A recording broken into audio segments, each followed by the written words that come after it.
¿Sientes la necesidad de formar parte de esta gran familia? RV Radio, tu alternativa. Pues empatiza y quédate con nosotros. La amistad la pondremos entre todos. RV Radio, tu alternativa. En RV Radio tenemos la necesidad de estar cerca de ti.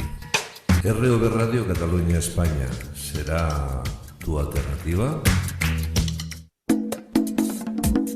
Viendo acontecer la vida y pasará lo mejor posible. El Archimandrita. El Archimandrita, sí. Una insólita historia negra de religiones, humor, crímenes y rock and roll. En Momentos Únicos no es solo contar la vida de la gente, sino sobre todo escuchar la vida de los demás. Esto es lo que más me gusta de Momentos Únicos, el no saber qué va a ocurrir. Momentos Únicos, un programa de Santi Gamisans para RV Radio Cataluña, España. Pero de verdad, esto que hacéis es maravilloso para dar a conocer a tantos artistas, gente bohemia, gente que tiene inquietudes artísticas y no tiene demasiados recursos para darse a conocer, y vosotros hacéis una labor fenomenal.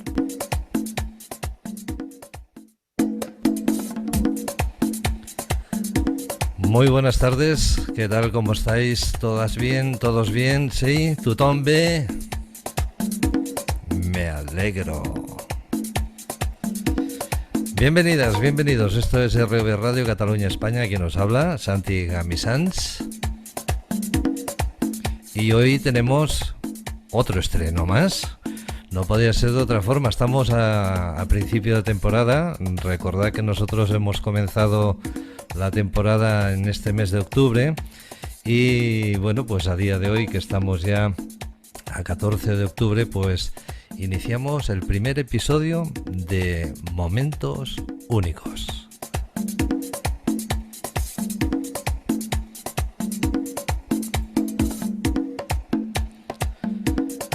Bueno, hoy en Momentos Únicos queríamos que fuera algo especial.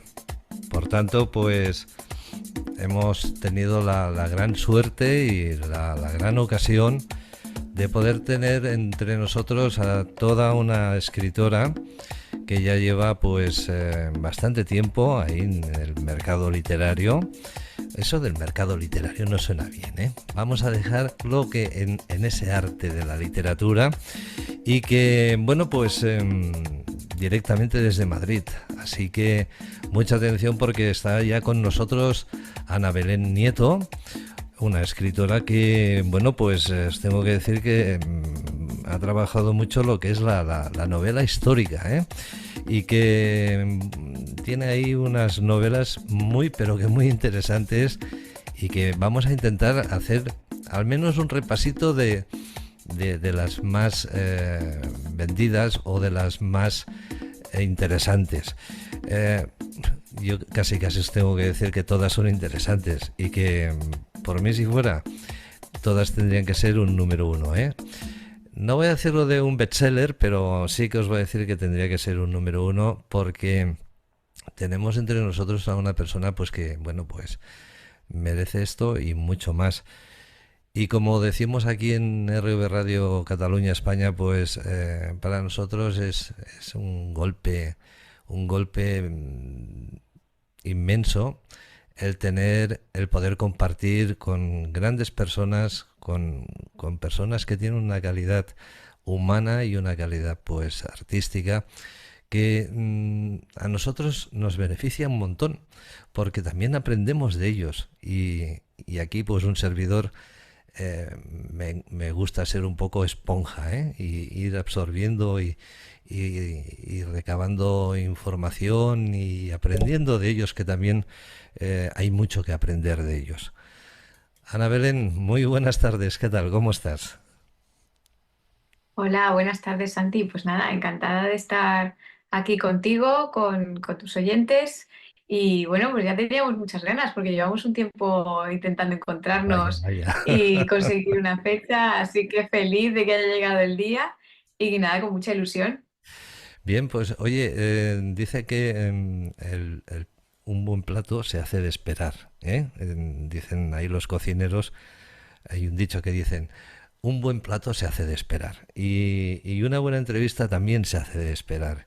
Y es bonito pues que el Y, resultado final es que llegue, ¿eh? Y que llegue pues con todo el contenido. y yo añadiría que una buena novela también se debe esperar, porque bueno, estamos, al final, los buenos libros siempre requieren de bastante tiempo, ¿no? Así Ahora es. que estamos siempre, pues un poco atropellados con las fechas, con la locura del día a día, pues siempre es de reivindicar que las cosas bien hechas, como un plato bien cocinado, pues una buena novela siempre necesita de mucho tiempo y de mucha dedicación.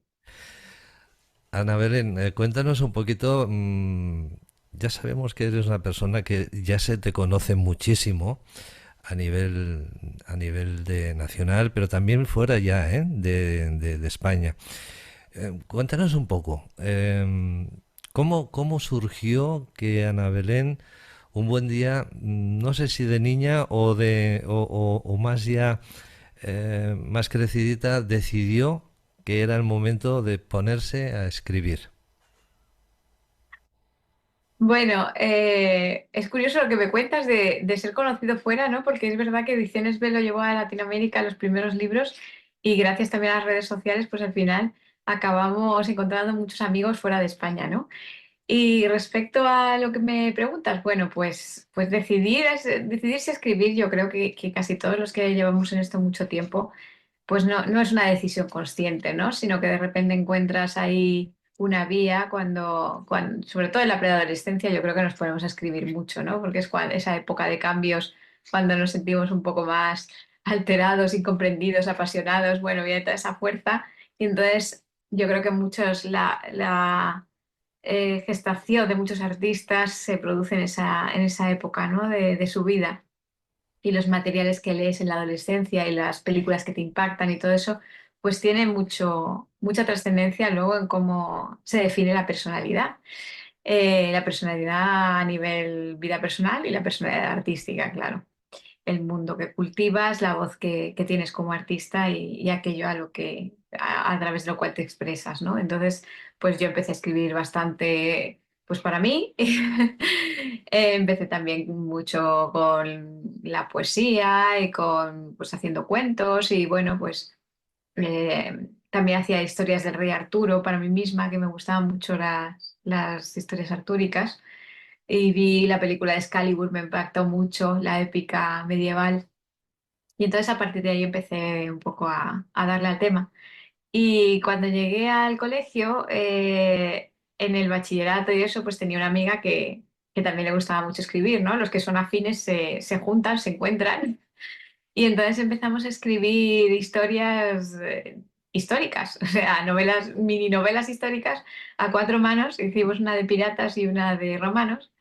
Y ese fue mi primer contacto, yo creo, con la novela histórica, ¿no? También escribía fantástico porque me gustaba mucho leer literatura fantástica. Entonces, mucha de la fantasía actual bebe de lo histórico y de lo medieval, ¿no? Entonces, pues tampoco están tan lejos, aunque con los géneros solemos poner etiquetas y distanciarlos y tal, pues normalmente no están tan lejos en la mente del escritor, ¿no?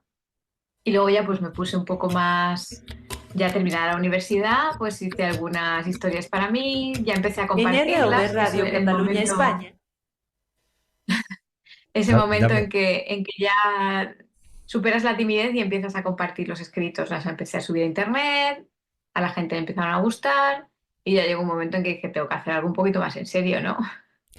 dame un Así que esa ha momentito. sido un poco la trayectoria. Bien, bien. Dame un momentito, vamos a escuchar un pequeño jingle.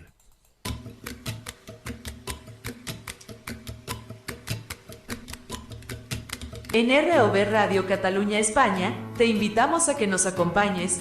Acomódate, relájate, porque del resto nos encargamos nosotros.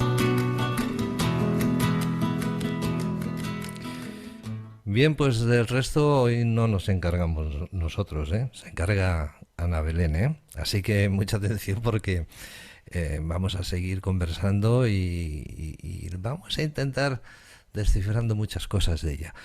Hay una pregunta que me veo obligada a hacerte y que tiene, bueno, pues tiene relación con tu infancia. ¿Cómo ha sido tu infancia, Ana Belén? Uy, bueno, la infancia es algo muy largo y consta de varias etapas y bueno, pues es algo también muy personal, ¿no? Yo creo que tampoco es bueno saber tanto de escritor porque, porque es el material del que se nutre luego las historias, ¿no? Entonces, pues bueno, pues ha tenido algunas cosillas que mejor y otras cosillas que peor, pues como todo el mundo. Pero sí que es verdad que en relación con los libros, mis padres estaban divorciados y entonces pues yo pasaba los días de entre semana con mi madre, los fines de semana los pasaba con mi padre. Y la cosa es que bueno, pues al ser una casa de fin de semana, la de mi padre pues no tenía allí mis cosas, no tenía allí mis libros, no tenía un poco pues lo que era mi mundo personal, estaba sobre todo en casa de mi madre, ¿no? Entonces cuando llegaba a casa de mi padre, pues yo creo que el aburrimiento es lo que es un poco el abono para la creatividad, ¿no? Entonces allí recuerdo que en el salón tampoco teníamos televisión, por supuesto no existía todavía internet ni las redes sociales, y lo único que tenía yo allí era una enciclopedia juvenil, ilustrada, de mitología, con las distintas mitologías del mundo. Tenía mitología griega, mitología romana, tenía pues mitos celtas, mitos egipcios, chinos. Y entonces, pues pasé muchos fines de semana leyendo aquello.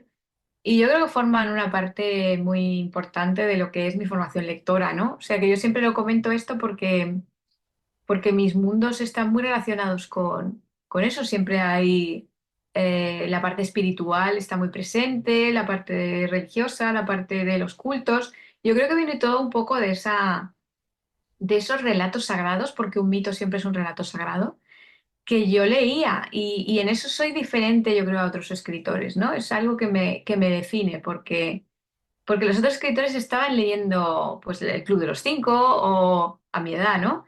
O pues historias de aventuras o cosas como más los cuentos de Andersen, yo qué sé, hay cosas más preparadas para su edad, lo que se entiende como literatura infantil y juvenil, ¿no? Y yo, en cambio, pues me estaba enfrentando a esas lecturas sin ninguna guía paterna, por supuesto, ni de ningún tipo. Era una cosa que había descubierto yo y ahí me asomé un poco a abismos que yo creo que no eran muy para mi edad, ¿no? Eran cosas como muy tremendas, ¿no? Eran historias que me parecían muy excesivas, con mucha épica, muy violentas a veces, las historias de Edipo que se arranca los ojos o las historias de adulterio que se producen en la mitología griega o pues todas esas cosas tan dramáticas, ¿no? La historia de Ulises que es tan dramática, bueno, pues son cosas que también te marcan, ¿no? Y que dan un rasgo pasional y a veces un poco prohibido a los escritos, ¿no? Porque yo me sentía que estaba leyendo cosas que no debía estar leyendo realmente y que me estaba colando un poco en un mundo antiguo y en un mundo de adultos a través de esos libros, ¿no? Y yo creo que la personalidad del escritor, ya te digo, que se forma mucho con este tipo de experiencias. ¿Te han considerado alguna vez una friki por ser tan amante de la historia? Hombre, yo me he considerado la primera, una friki, y lo llevo con mucho orgullo. Yo el Día del Orgullo Friki lo llevo muy a gala. Así que me parece que lo friki es un terreno de experimentación y que está en los márgenes, fuera de las reglas, que permite innovar, que permite avanzar. Me parece un campo de progreso, me parece una comunidad, la comunidad friki, donde realmente puedes evolucionar y puedes experimentar con las cosas, ¿no? O sea, mientras que el resto del mundo se atiene a unas normas y es más convencional, el mundo friki, pues eso está muy abierto de mente, ¿no? Permite mucho la fantasía, permite la revolución, permite la protesta, o sea que es un mundo que me gusta mucho, donde yo me siento muy a gusto, muy cómoda, muy inclusivo, porque puedes ser lo que quieras y siempre les va a parecer bien. Así que me parece un refugio tremendo, ¿no? Yo creo que, vamos, los frikis son, yo soy friki total y les tengo mucho cariño a todos los frikis, así que, en fin, ¿qué más te puedo decir? Somos una familia Bien, bien. y todos los que tenemos ahí esas ganas de imaginar un futuro distinto o de cuestionarnos las cosas, de reflexionar, hay mucho de eso dentro de la comunidad friki, sí. ¿Eres apasionada a la música, quizá? Muchísimo, muchísimo. La pasión también es un rasgo de la comunidad friki, ¿no? Estamos ahí, somos fans, porque alguien nos ha dicho algo que el resto del mundo no nos ha dicho y que nos ha enamorado, ¿no? Creo que precisamente el fan se hace ahí, en la respuesta a alguien que en los márgenes ha dicho algo que no decía el resto del mundo y tú te enamoras de eso y te sientes comprendido y te sientes acompañado, ¿no? Pero el tema de la música, pues por supuesto, yo siempre digo que probablemente yo podría vivir sin libros, pero sin música no. O sea que la música para mí es la primera de las artes, la que me lleva más profundo y es un camino a la trascendencia, ¿no? Y en muchas tradiciones espirituales la música tiene un papel importantísimo y bueno, yo cuando voy a conciertos, digamos que es algo de mi cuerpo. Para mí es una experiencia completamente extática. Hay un libro que se llama El arte de perder el control, de un filósofo, pues creo que no sé si es holandés pero que habla mucho de cómo alcanzar esas experiencias místicas a través de la música, ¿no? Y yo creo que a mí sí digamos, sí que experimento esos estados un poco más elevados cuando voy a conciertos. Yo soy de las que va a la primera fila y quiere sentirse arrastrada por la experiencia. Y realmente, pues yo empecé en comunicación audiovisual queriendo hacer vídeos musicales. Eso era lo que yo quería hacer en mi vida, ¿no? En un momento en que la industria musical todavía había dinero, había poder, había arte, porque para que haya arte tiene que haber recursos, tiene que haber dinero. Al menos algo. Al menos en industrias tan industriales como las audiovisuales, ¿no? Y se hacían unos vídeos increíbles que bebían del surrealismo, los vídeos que hacían para Björk, los hacía Michel Gondry, los hacía Spike Jonze, y yo era muy admiradora de los surrealistas. O sea, a mí me parecía poesía visual. Y yo quería ser poeta visual, quería hacer vídeos musicales. Me fui a Los Ángeles y todo, estuve allí trabajando en prácticas en una productora que hacía vídeos hicimos vídeos para Janet Jackson, hicimos vídeos para artistas que eran americanos y tal. Y durante mucho tiempo eso fue lo que yo quería hacer, ¿no? Así que te puedo decir que sí. U2 para mí ha sido un grupo que yo siempre digo que me han salvado un poco la vida porque, porque en ellos he encontrado mucho, mucho más allá de la música, ¿no? Un sentido de misión, que es el pacifismo militante, ¿no? Me parece que ellos me abrieron muchas puertas, sí. Vaya, vaya, el pacifismo militante. Suena a un poco rebelde, Ana Belén. Así es ¿Eres como empieza Sunday rebelde? Bloody Sunday. This is not a rebel song, this is Sunday Bloody Sunday. Y entonces sale Bono y está hablando de la paz, pero está hablando de la paz con un lenguaje bélico y con las botas militares y con las banderas y tal. Y toda esa pasión constructiva es lo que a mí U2 me enseñó a hacer. O sea, que la violencia no tiene por qué engendrar violencia destructiva, sino que puede engendrar violencia constructiva. Y ahí es donde está la pasión creativa. Entonces todo eso me lo enseñó Bono y me lo enseñó U2. Y para mí fue una cosa importantísima de descubrir. O sea, yo creo que muchas veces los ciclos de violencia dañina se transmiten porque la gente no tiene este tipo de figuras de guía, este tipo de mentores que muchas veces encontramos por casualidad, porque esto fue una cinta que me pasó una chica en la universidad y me dijo, oye, esto te puede gustar. Y me pasó Actum Baby. Y entonces yo a partir de ahí empecé a escuchar a U2 y empecé a escuchar el mensaje de U2 y a mí aquello me enseñó a manejar la violencia, me enseñó a redirigirla y a llevarla por otro sitio, mucho más productivo, mucho más beneficioso para el mundo. Y claro, para mí lo contrario de la violencia no es la paz, porque no puedes convertir algo que es ira en tranquilidad. O sea, eso de vamos a coger la ira y vamos a convertirla en zen, me parece imposible. La ira tiene que ser ira, pero tiene que ser ira en la dirección correcta. Y para que se pueda desahogar la tensión, si no, no es posible. No se puede, si reprimes, intentando encontrar esa paz, te puedes matar a ti mismo, te puedes destruir a ti mismo, puedes llegar a la depresión y puedes acabar en el suicidio.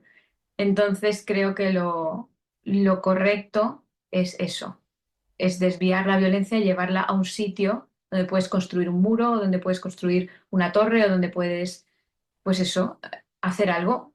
Y entonces, pues las novelas para mí son eso, esa manera de canalizar esa violencia hacia el bien. Y ahí es donde está mi camino, ¿no? Ajá. Bueno, como estáis comprobando, estamos conociendo ya a Ana Belén, pues más como persona que como profesional, ¿eh? Así que es bueno que cuando en momentos únicos nos visita un artista, que tengamos esa oportunidad de poder conocerle como persona también. ¿Por qué? Pues porque ahí nos da a entender con quién nos estamos codeando. Y es que yo me siento contentísimo de codearme con personas como Ana Belén.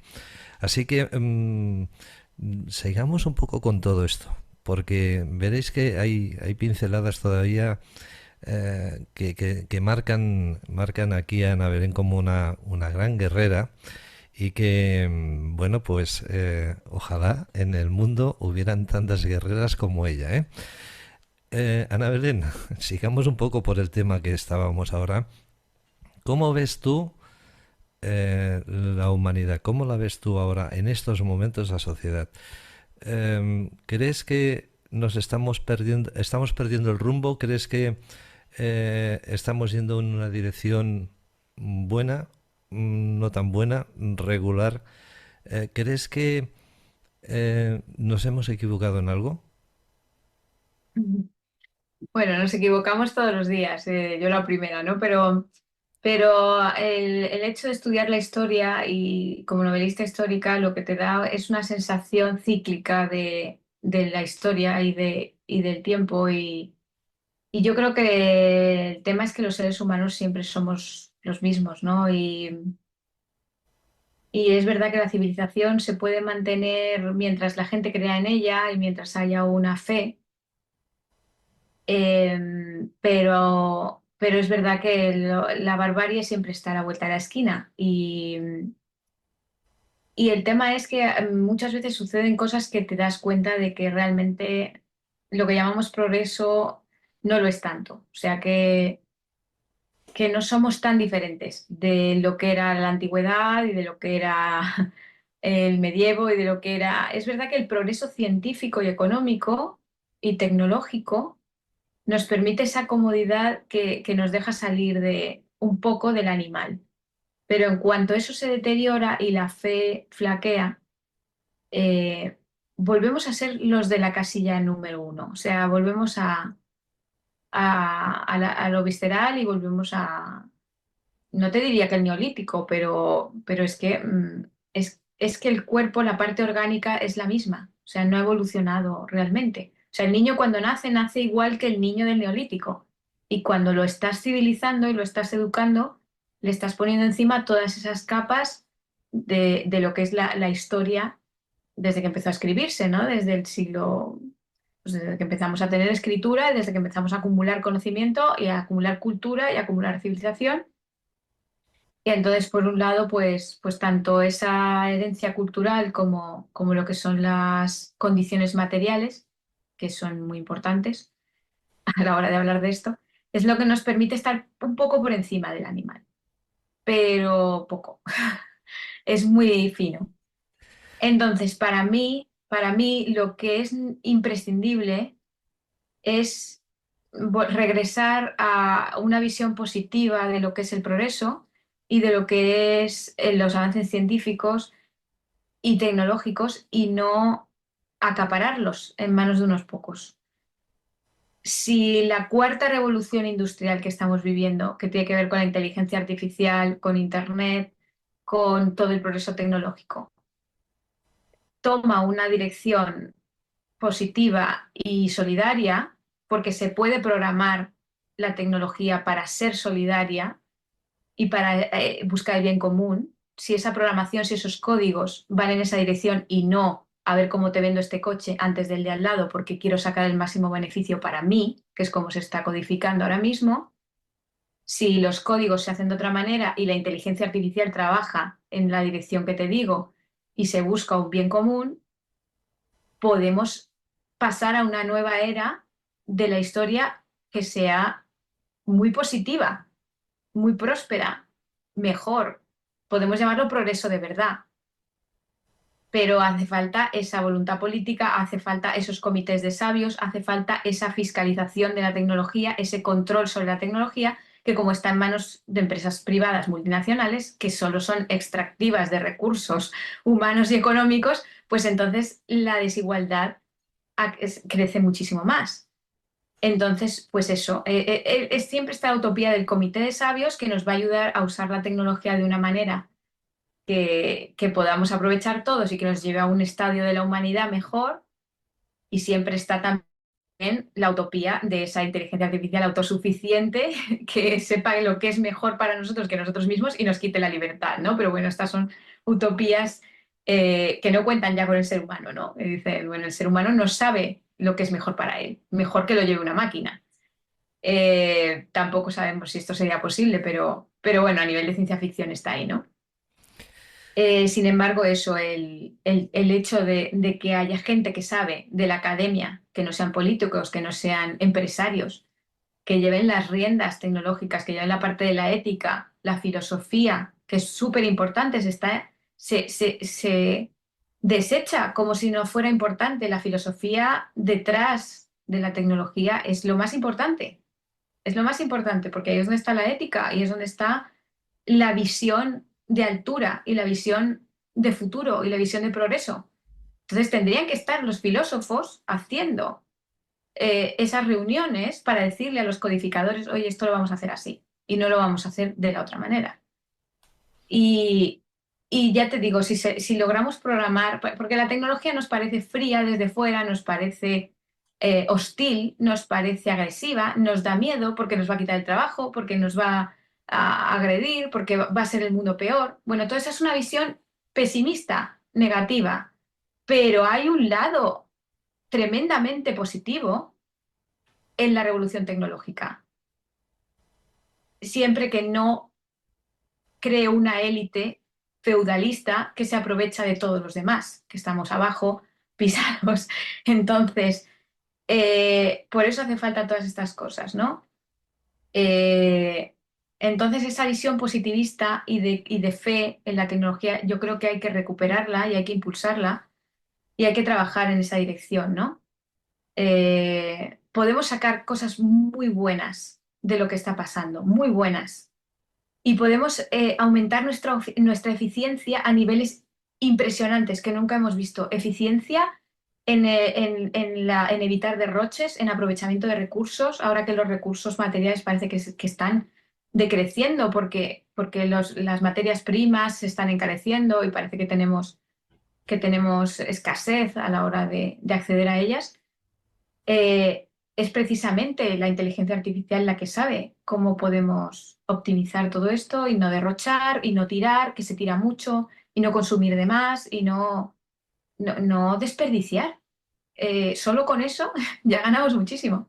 Bueno, me voy a callar ya, que me estoy enrollando un montón y no te dejo hablar a ti. No, no, sí, quien tiene que hablar eres tú, no yo. Bueno, vamos a hacer un cambio de tercio. Nos quedan 5 minutitos para hacer un Kit Kat y luego continuamos, ¿eh?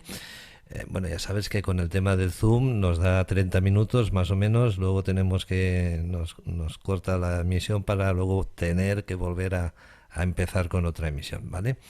Así que me gustaría que nos expliques un poquito. Vamos a entrar un poco en materia ya sobre lo tuyo.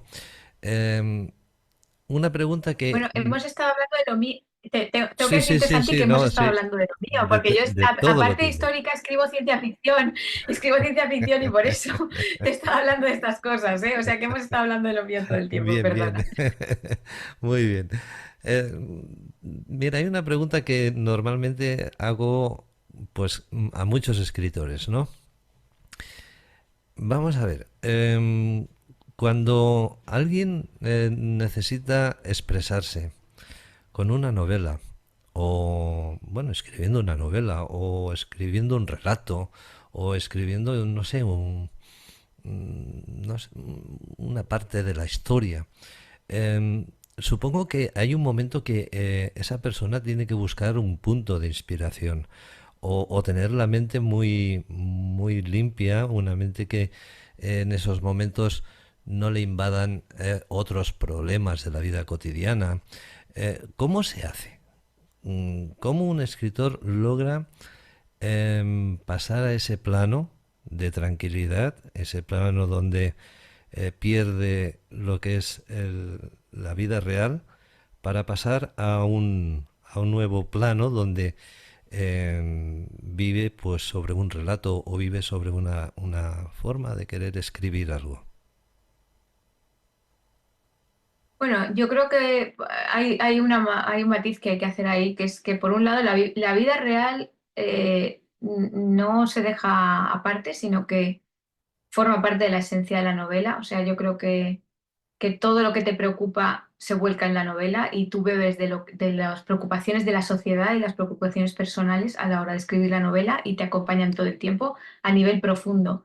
Luego lo que es el aislamiento para poder evitar las distracciones y quitar lo accesorio, digamos, y separarlo de lo importante, yo eso lo consigo aislándome mucho, escribiendo de noche. O sea, yo escribo casi todo a partir de las 10 11 de la noche hasta las 4 o 5 de la mañana. O sea que casi todas...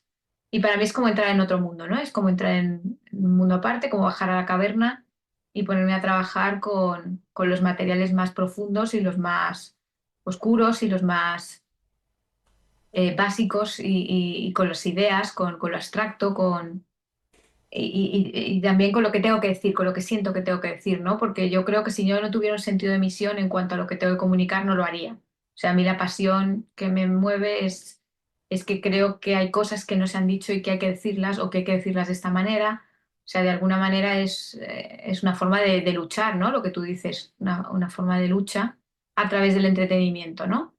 Entonces, pues como te digo, las preocupaciones, más bien más que las preocupaciones, las obsesiones del escritor siempre están en el fondo del trabajo y están intrínsecamente relacionadas con el trabajo y además tú cuando haces novela histórica, por ejemplo, lo que buscas en la historia, cuando tú estás investigando, son esos puntos donde tú puedes enganchar tu experiencia personal y donde resuenan cosas que a ti te afectan muy directamente, que las tienes muy clavadas, que te están obsesionando y que necesitas trabajar sobre ellas y comunicarlas a otras personas, ¿no? Entonces, haces como que das las manos entre lo que es la historia con mayúsculas y la historia personal tuya con minúsculas. Y ahí en esos territorios comunes es donde trabaja, por lo menos yo como escritora de novela histórica, ahí es donde trabajo, ¿no? Siempre en la historia tengo que encontrar un personaje histórico que vaya a expresar lo que yo necesito decir como escritora. No me vale cualquier personaje.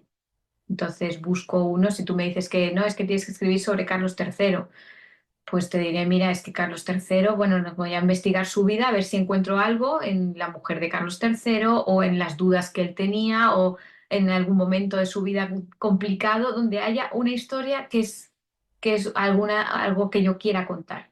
Y ahí es donde te enganchas y ahí es donde viene la pasión, ¿no? Porque necesitas de muchos meses para poder, o de incluso de años para poder presentar una novela y tiene que ser algo que a ti te apele directamente, que sea muy personal. Yo nunca escribo nada que no sea muy personal, Santi. Todo es personal en la literatura. Bien, una pregunta rápida y respuesta rápida, con un sí o un no. ¿Crees que ¿Después de la muerte hay vida? No. Hay vida, Bien, sigue habiendo vida, pero es que es difícil sí o no. Sigue habiendo vida, pero de otra forma, a través de la carne, a través de lo que tú entregas y a través de lo que has dado. O sea, sigues viviendo en las consecuencias, en las olas. Tú tiras la piedra y las olas siguen. Ahí sí sigues viviendo, a través de las olas, pero como piedra ya no vives.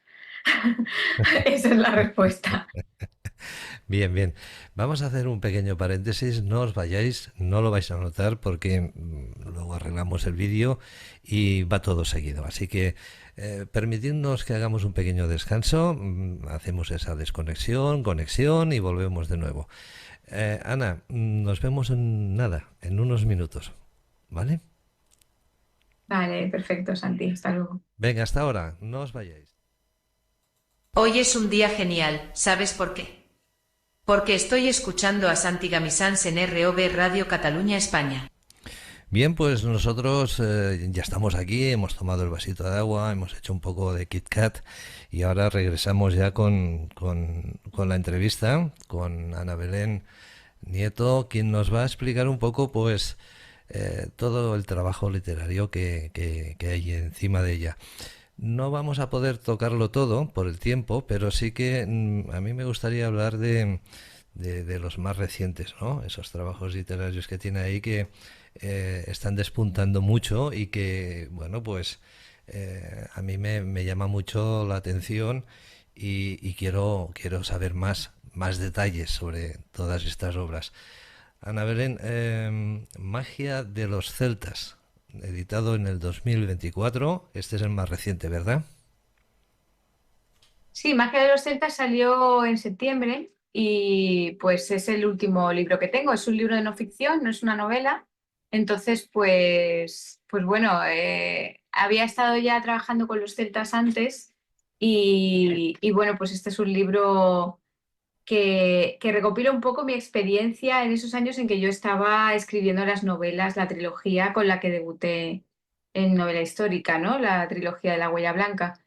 Y bueno, pues me fui un año a vivir a Irlanda, estuve allí estudiando irlandés, recorrí todas las estaciones del año y bueno, fue una experiencia increíble de un año completo, ¿no? Y entonces pues todo lo que aprendí de cultura, de mitología celta, de los paisajes, un poco como ellos, la cosmovisión que tenían, cómo comprendían la naturaleza y la vida pues un poco se refleja en este libro que habla de calendarios creativos, habla de ciclos creativos, trae un poco la sabiduría de los celtas a nuestro día a día.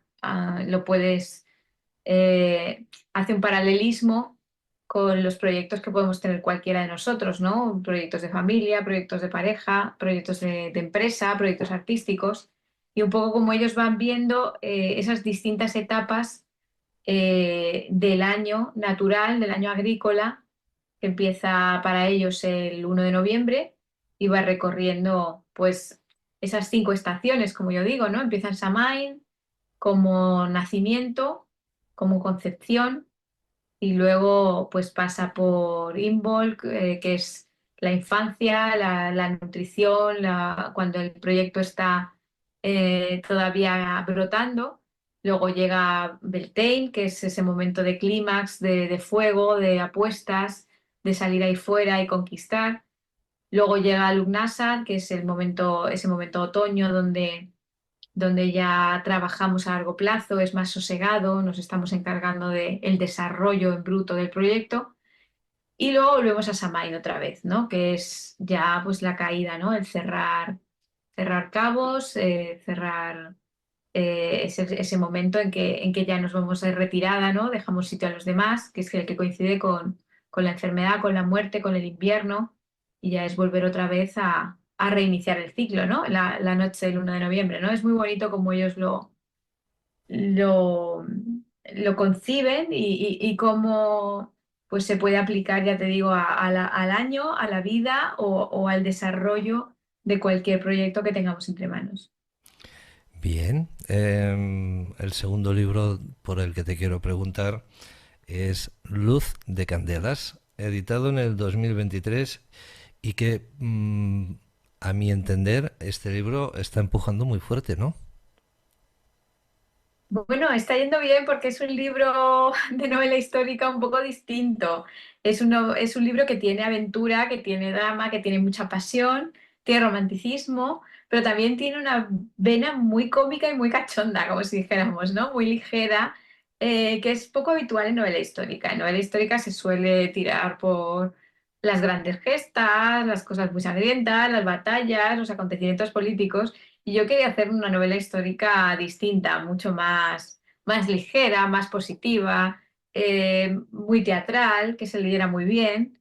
Y también es una novela un poco sobre el teatro, ¿no? Porque aparece tanto Luis Candelas, que era tremendo y tenía muchísimo carisma, como José Zorrilla, que es el autor del Tenorio, ¿no? Entonces, la novela tiene una estructura muy teatral, se deja leer muy bien, tiene mucho diálogo, es ligera, y te ríes mucho, la verdad. Y entonces, pues bueno, entre las ocurrencias de Candelas y las cosas que pasan, pues también tiene sus momentos trágicos, claro. O sea, tiene el 2 de mayo y tiene esa historia de amor imposible que él tiene con Lola la Naranjera. Pero sí es una novela muy de aventuras, al estilo Los Tres Mosqueteros. Y tiene esa vis cómica que yo creo que la distingue, ¿no? De otras de su género, ¿no? Es original. En qué parte de España se ambienta Luz de Candelas? Es Madrid siglo XIX. Yo soy madrileña y pensaba que le debía unas novelas históricas a Madrid, ¿no? Porque me había ido tan lejos ahí a Irlanda siglo V. Digo, para Madrid hay que hacer algo, ¿no? Y tenemos también una historia muy interesante y además es fácil de investigar porque están aquí todas las instituciones, los archivos. Y siglo XIX es bastante sencillo de llevar la investigación. Entonces, pues sí, me pareció una época apasionante, ¿no? A mí siempre me han encantado Los Miserables, ¿no? Ese momento de las revoluciones liberales a principios del 19 me parece muy inspirador, muy apasionado, entronca con ese lado rebelde mío y de protesta, ¿no? Y entonces Los Miserables siempre me ha encantado el musical, la historia, todo. Y quería hacer algo un poco en esa línea. Y yo creo que sí que lleva esa esencia revolucionaria y que habla mucho de la época, ¿no? De ese momento de cambio en que la burguesía quiere también participar y acceder al poder y se democratiza todo. Y bueno, es muy bonito, creo que hay mucha lucha, ¿no? Y también habla del Madrid de los libros, de la literatura, de la necesidad de la educación y del Madrid de las librerías. Así que tiene un poco de todo, sí. Luz de Candelas, nominada al premio Isibris al mejor autor y mejor novela en el 2023 por Luz de Candelas, o sea que está clarísimo, ¿no? Una nominación que, a tu parecer, ¿cuál es tu opinión? ¿Se quedaron cortos? ¿Te tenían que haber dado el premio? Bueno, eso ya no lo puedo decir yo porque además tampoco he leído a todas las otras nominadas, ¿no? O sea que bueno, ellos sabrán quién estaba en ese momento compitiendo por el premio y seguramente lo habrán dado con buen criterio, ¿no? A mí es la segunda vez que me llega una nominación de Libris. La primera fue a Mejor Autora Novel por La Huella Blanca. Así que nada, estoy muy contenta de haber repetido y me quedo con eso, ¿no? Que es muy bonito estar ahí en esa lista con autores tan buenos, con novelas tan importantes. La huella blanca que se editó en el 2014, ¿verdad? En el 2013 salió a 2013. finales y en octubre. Bien. Mm. Bueno, hay otro libro que creo que tenemos que hablar de él también, es Leyendas de la Singularidad, que se editó en el 2023. Una pregunta, antes de entrar en el tema de Leyendas de la Singularidad, cuéntanos, ¿siempre tienes la misma editorial o hay otra editorial por ahí que desconozco? No, cambio mucho de editorial, porque creo que cada sello es especialista en lo suyo, ¿no? Entonces, la histórica la he publicado con Ediciones B y con Edasa, que son especialistas en el sello histórico. Tanto Leyendas de la Singularidad como Proyecto Carón las he publicado con Minotauro, que es especialista en fantástico y ciencia ficción. La novela de Acacias 38 la publiqué con Plaza y Janés, que hace mucha novela femenina y este estilo de pues novelas de finales del 19, principios del 20, con mujeres fuertes y tal. O sea que realmente muchas veces está el sello. Luego tengo el Club de las 50 Palabras, que la publico con Roca, que es la que publica Realismo Mágico de Neil Gaiman. O sea que muchas veces busco el sello donde realmente la novela puede encajar, hablo con el editor y cuando hay acuerdo, pues lo publicamos, ¿no? Me parece que cada editor sabe trabajar distintos tipos de manuscritos, sabe lo que es lo suyo y a mí siempre me ha gustado también trabajar con gente que es especialista, ¿no? Entonces, pues sí, cambio bastante, es verdad. Bien, Leyendas de la Singularidad. Cuéntanos, Mm. ¿de qué va? Perdona, perdona que Bien, voy a beber un no, poquito de agua. reponte, tú reponte que yo hablo y voy a aprovechar estos momentos para deciros una cosita. Sabéis que nos gusta mucho que participéis del programa y podéis dar vuestras opiniones siempre a través del WhatsApp, del Messenger o simplemente debajo de la publicación del vídeo. Ahí también podéis dejar vuestra opinión. Es importante que opinéis, que digáis la vuestra, porque así nosotros también pues nos ponemos contentos, ¿eh? No siempre tienen que ser opiniones bonitas, cada uno tiene que decir lo que realmente piensa, ¿eh? Siempre con educación y sin hacer ningún alboroto que no vale la pena. Ana Belén, Pues mira, ahora te sí. cuento. Te cuento un poco. Lo de Leyendas de la Singularidad es un proyecto secundario de Proyecto Carón. O sea, realmente Proyecto Carón es la novela principal. Quedó finalista en el Premio Minotauro de 2021 y entonces pues Minotauro se ofreció a publicarla, ¿no? Y como parte de la publicación, de ese lanzamiento, como apoyo al lanzamiento, pues publicamos una serie de cuentos que lo que traen es lo que llamamos world building, ¿no? En los géneros no realistas, lo que es el mundo donde se desarrolla esa novela. O sea, son cuentos alrededor de esa sociedad y de ese mundo que presentamos en la novela, ¿no? Pero digamos que Proyecto Carón es el título principal, ¿no? De, de la historia. Bien, pues igual teníamos que haber empezado por Proyecto Carón. Sí, Eh, ahí está. sí, Bueno, adelante. es una novela ambiciosa, Proyecto Carón. Me llevó Sí, 5 años de trabajo, la reescribí bastantes veces, hice una investigación. La ciencia que hay detrás del Proyecto Carón es la neurociencia, ¿no? Es futuro cercano y habla pues de todas las cosas que hemos estado hablando antes, de la tecnología, de, de la datocracia, de cómo se podría gobernar a través de la inteligencia artificial, de las distopías publicitarias, que creo que vivimos en una distopía publicitaria constante. Todo el rato estamos bombardeados por mensajes de compra ya, compra ahora, mucha oferta todo el rato, bastante agresiva, por cierto. Y bueno, pues habla un poco de esos temas que también me preocupan porque yo soy madre de 3 hijos que son ya adolescentes y este es el mundo que les va a tocar vivir y claro, pues como madre, pues me interesa comprender y esa sociedad que viene y comunicarme con ellos de tú a tú y poder ayudarles y acompañarles, ¿no? En ese camino, ¿no? No caer en una brecha generacional y no caer en una incomprensión entre generaciones, sino más bien informarme para poder caminar con ellos y ayudarles, asesorarles y ayudarles a abrir el camino, ¿no? yo sé que está mal preguntarle a un artista literario, a un escritor, escritora, está mal preguntarle por sus hijitos, no los de vida propia, sino los de vida literaria. Pero tengo que hacerlo. De todos los que has parido, de estos 13 títulos o 14, para ti, ¿cuál es el mejor? Uf. A ver, yo creo que a la primera novela siempre se le tiene un cariño muy especial, ¿no? Porque digamos que la primera es la que más te cuesta porque todavía estás aprendiendo a ser escritor y te lleva muchos años conseguir. A mí me llevó más de 7 años terminar La Huella Blanca, ¿no? Entonces, es el camino de aprendizaje, ¿no? Siempre aprendes con la primera y además en ella vuelcas muchas de las preocupaciones y de la intensidad y de los problemas y de todo, de lo que tienes en tu vida, ¿no? O sea, si solo pudiera escribir una novela, ¿cuál sería? Y entonces escribes esa primera novela.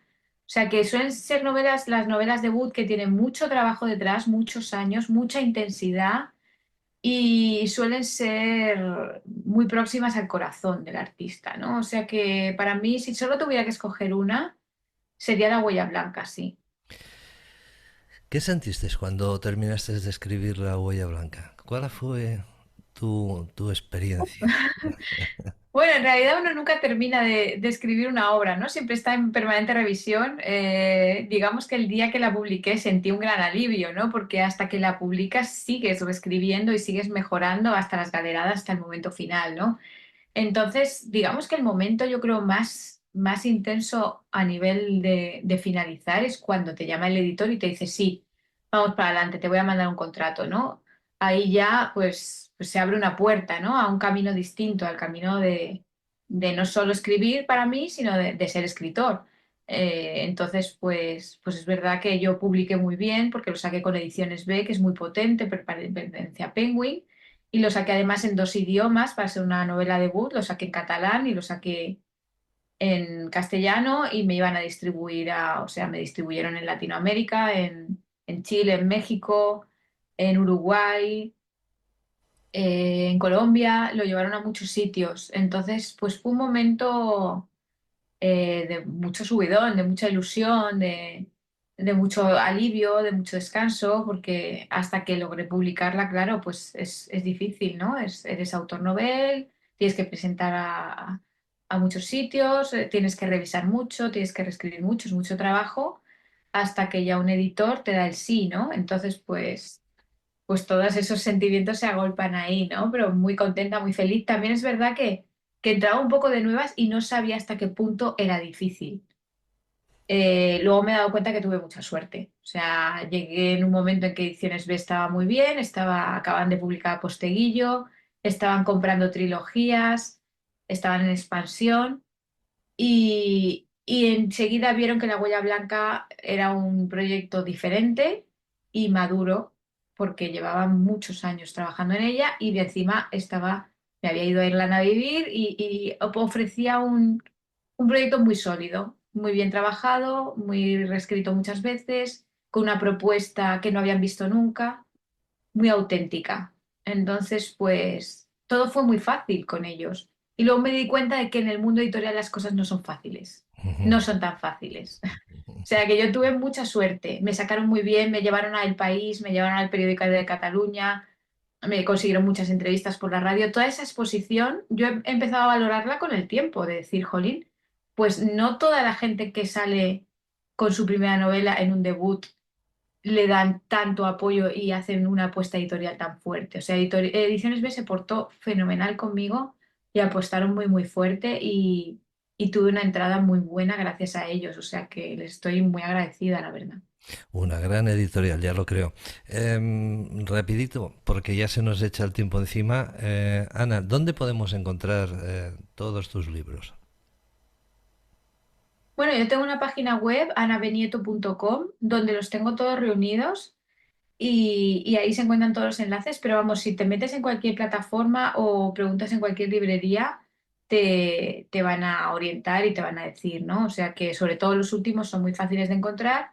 Los primeros pues ya son un poco más complicados. En lahuellablanca.com se pueden pedir o se me pueden pedir a mí directamente, pero claro, hay algunos que ya han pasado 10 años y están algo más complicados, ¿no? Pero los últimos, los que acaban de salir, Magia de los Celtas, Luz de Candelas, Proyecto Carón, en cualquier librería, en cualquier plataforma, se pueden conseguir tanto en España como en el extranjero.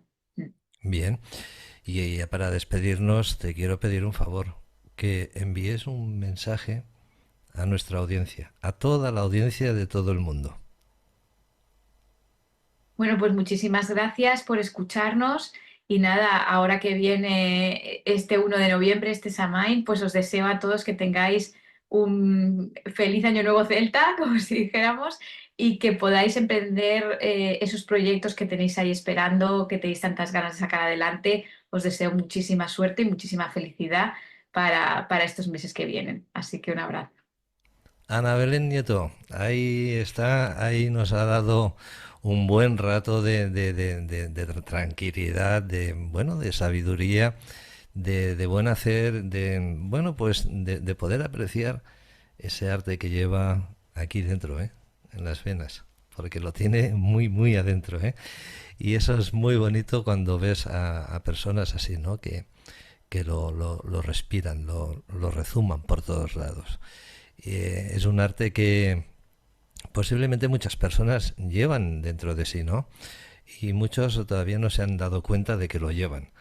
Y desde aquí invitamos pues a todos que, bueno, pues intentadlo, al menos intentad desarrollar vuestro arte, porque en esta humanidad hace falta gente muy bonita, gente que nos guíe, gente que nos lleve, nos acompañe en este trayecto, que es un trayecto muy, muy bonito. Ana Belén, muchas gracias por estar con nosotros, por tu tiempo, y desearte todos los éxitos que te mereces y muchos más, ¿eh? Ojalá dentro de poco te veamos ya con un premio y veamos pues uno de tus libros ahí en lo más alto. Dios lo quiera. Bueno, muchísimas gracias, Santi, de verdad. Me he sentido muy acogida, gracias a ti, a tus oyentes y bueno, pues cuando queráis. Bien, nosotros nos tenemos que ir ya. Antes deciros que bueno, pues volveremos el próximo miércoles con otro programa, y que en esta ocasión pues tendremos a todo un criminólogo que nos hablará de temas paranormales. Así que mucha atención, porque el miércoles nos va a dar un poco de yuyu, un poco de miedote, pero bueno, que lo vamos a pasar bien. Sed muy felices, pasaron muy bien, que nos ha hablado Santi Gamisans. Esto es RV Radio, Cataluña, España, momentos únicos, y deciros que como un único momento, el del día de hoy. Así que Dios os bendiga y que os proteja. Hasta otra. Que seáis felices. Viendo acontecer la vida y pasará lo mejor posible. El Archimandrita. El Archimandrita, sí. Una insólita historia negra de religiones, humor, crímenes y rock and roll. En momentos únicos no es solo contar la vida de la gente, sino sobre todo escuchar la vida de los demás. Esto es lo que más me gusta de Momentos Únicos, el no saber qué va a ocurrir. Momentos Únicos, un programa de Santi Gamisans para RV Radio, Cataluña, España. Pero de verdad, esto que hacéis es maravilloso para dar a conocer a tantos artistas, gente bohemia, gente que tiene inquietudes artísticas y no tiene demasiados recursos para darse a conocer, y vosotros hacéis una labor fenomenal.